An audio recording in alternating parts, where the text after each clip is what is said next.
Howdy y'all. So I think it's safe to say that the general public, as well as the Sonic fanbase, was rather pleased with the outcome of the Sonic the Hedgehog film. We were all expecting a bit of a dumpster fire and a half, but ended up rather surprised how much love and care was actually put into this movie. They catered to not only the general audience, but they also yanked at those nostalgia heartstrings rather hard for the fans.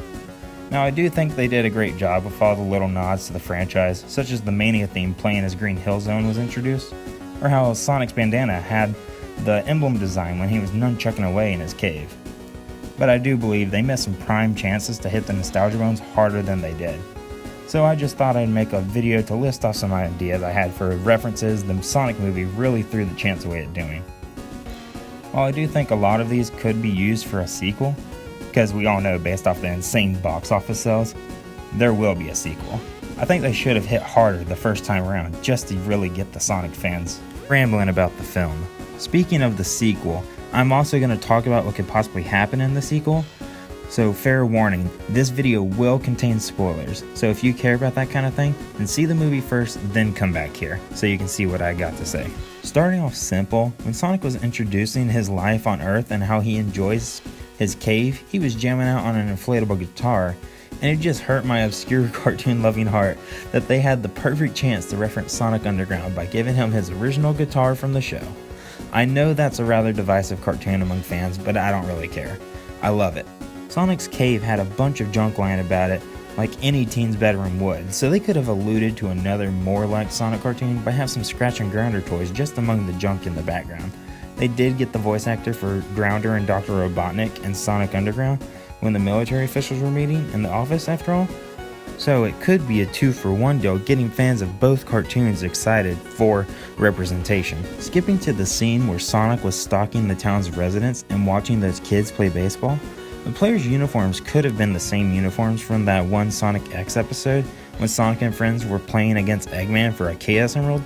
That is a really obscure one, I know, but Sonic seems to have this odd connection to baseball, so it seems like it'd be a fun thing to throw in just for the anime fans, you know?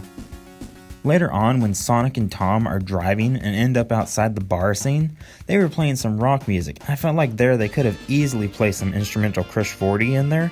It would have fit perfectly in the tone of that scene, since with the rest of the music in the movie they want to go with more pop culture and rap. Which makes sense because it's a general audience kind of thing, but for the Sonic fans, they really could have put it in there, and it's just disappointing not to see happen.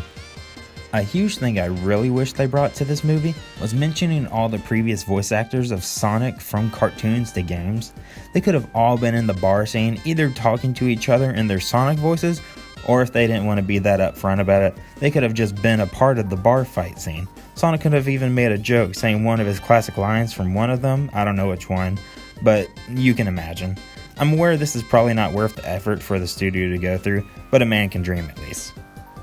Jumping to the part where Tom and Sonic arrived at Rachel's house, Tom's sister-in-law, Rachel starts going off towards Tom, listing off a bunch of authorities like the police, FBI, CIA. She plans on calling to rat him out, but she left out one major governmental power, a part of the Sonic universe, Gun, which specializes in these kind of cases. They're the Army in Sonic Adventure 2 and Shadow the Hedgehog, etc.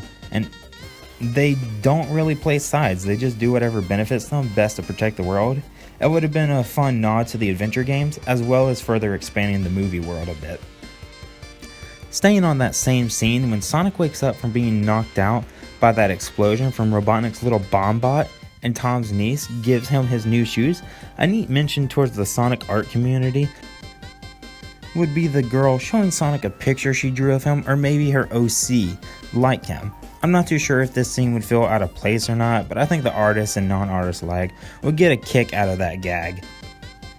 Let me tell you, the biggest sin this movie committed was having part of the setting be in San Francisco and Robotnik having that giant truck, and them not having a chase scene of some sort down the hills blaring Escape from the City by Crush 40.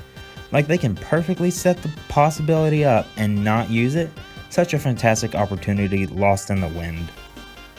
Now on the roof of the Transamerica Pyramid building, where Sonic gets his bag of rings back and Robotnik reveals his new tech he was able to power through Sonic's quill, which in its own way had a cool design, but using his original Eggmobile would have been way more recognizable, plus imagine the toys that would have come from that.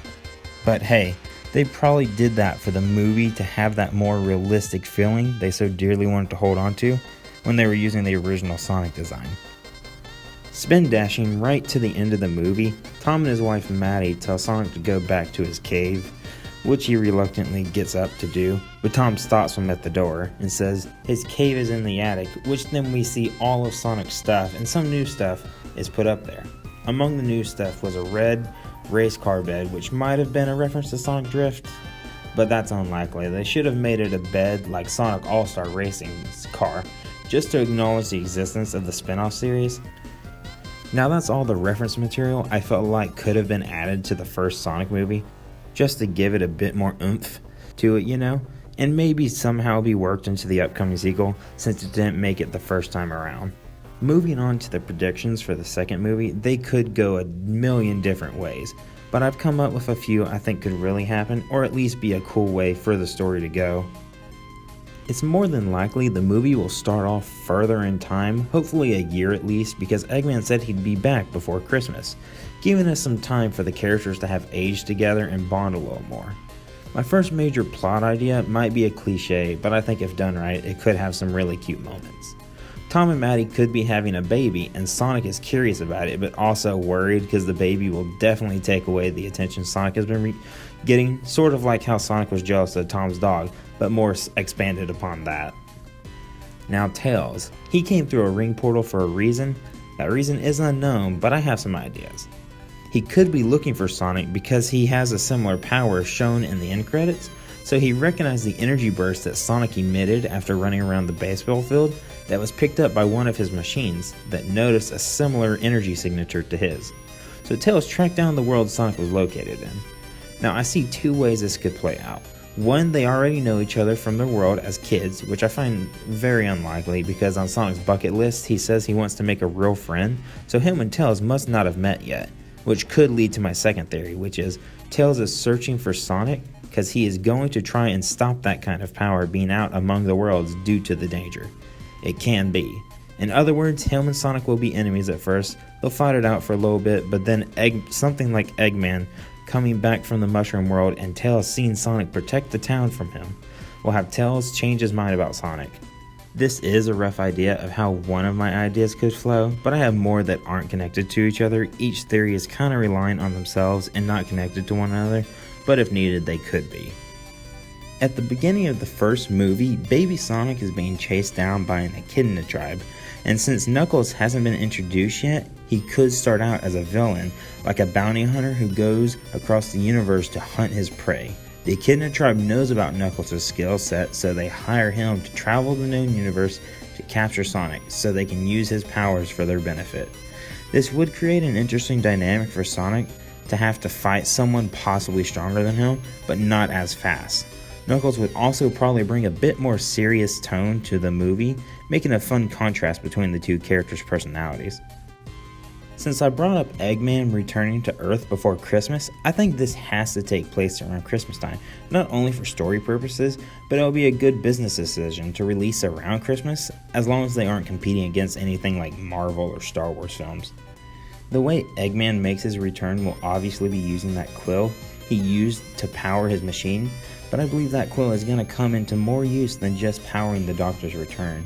Eggman is going to see that the only way he'll be able to take down Sonic is to get on his level, not in just speed like before, but in size. So a robotic copy of Sonic, aka Metal Sonic, is the conclusion he comes to, and gets to work while other plots are happening with Knuckles and Tails.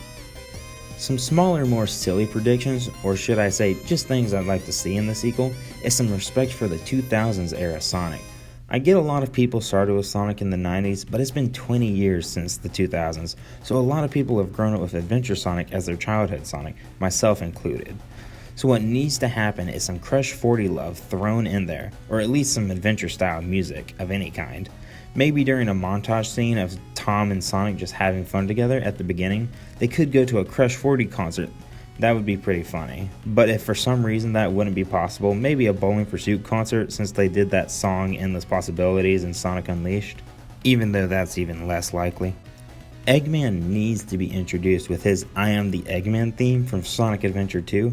I'm fine with them doing some modern remix of it as long as we get it in some shape or form. It's iconic for the villain. Plus, it would just fit Jim Carrey's interpretation of the character. I wasn't sure where else to put this in the video, so I'll bring it up now, and I think this is the most important prediction of the upcoming sequel, and that's that the Dwayne "Rock" Johnson is going to be cast as the president. It's the only conclusion that can be realistic. Some are saying he'll be the voice of Knuckles, but no, it's definitely going to be the president.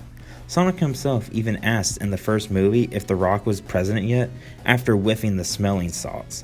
So yes, that is one thing I believe will happen if The Rock is casted in the sequel. So what do y'all think will happen in the sequel? Do you think any of my predictions have any stability, or do they just sound like total bullcrap? Are there any references you would have liked to have seen in the movie or the sequel? Let me know down in the comments your opinions on what I've said, and if you'd like to see more stuff like this from me.